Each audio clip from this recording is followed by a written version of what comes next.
Hello friends, பல நாட்களா இல்ல பல வாரங்களா தள்ளி போட்ட ஒரு வேலைய இன்னைக்கு செஞ்சு முடிச்சாகணும்னு சொல்லி களத்துல இறங்கியாச்சு.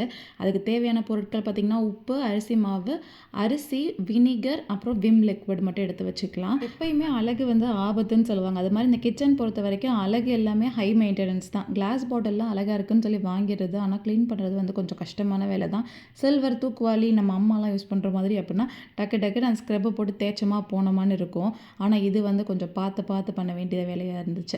ஃபஸ்ட்டு வந்து எல்லா பாட்டில்லையும் நம்ம எடுத்து வச்சுக்க இன்க்ரீடியன்ஸ் எல்லாத்தையும் ஒன்று ஒன்றா ஆட் பண்ணிக்கலாம். ஃபஸ்ட்டு வந்து நான் உப்பு சேர்த்தேன், அதுக்கப்புறம் அரிசி மாவு சேர்த்தேன், அப்புறம் அரிசி சேர்த்தேன், அதுக்கப்புறம் அந்த வினிகர், எந்த வினிகர் வேணாலும் ஆட் பண்ணிக்கலாம். நான் வந்து குக்கிங் வினிகரே வந்து ஆட் பண்ணிக்கிட்டேன். அது கூடவே விம் லிக்விடும் ஆட் பண்ணிவிட்டு நல்லா சூடாக இருக்கிற தண்ணி, அதுக்குன்னு ரொம்ப கொதிக்கிற தண்ணியாக இருக்கக்கூடாது. நம்ம கை வச்சா பொறுத்து கொஞ்சம் இன்னும் கொஞ்சம் கூட சூடாக வந்து ஆட் பண்ணிக்கலாம். அப்போ தான் அதில் இருக்க அந்த எண்ணெய் பிசுக்கெல்லாம் கொஞ்சம் போகிறதுக்கு ஈஸியாக இருக்கும்.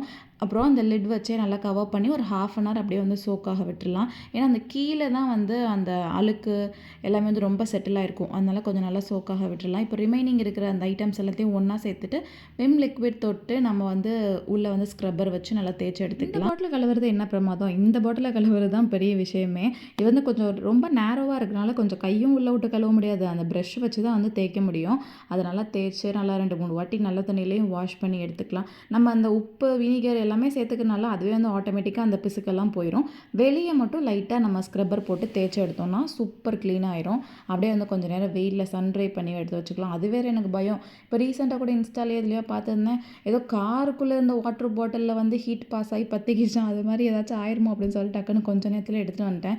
ஏன்னா கிளாஸ் வந்து ரொம்ப நேரம் வச்சிட்டோம்னா கிராக் ஆகிறதுக்கான சான்ஸ் இருக்குது. தண்ணிலாம் இல்லாமல் ட்ரை ஆனதுக்கப்புறமா ஆயில், கீ எல்லாத்தையும் ஃபில் பண்ணி எடுத்து வச்சாச்சு. ரொம்ப நாளாக பண்ணணும்னு நினச்சிட்டு இருக்க வேலையை பண்ணி முடித்தோன்னே ஒரு மன நிம்மதி வரும் பாருங்கள், அப்பப்பா.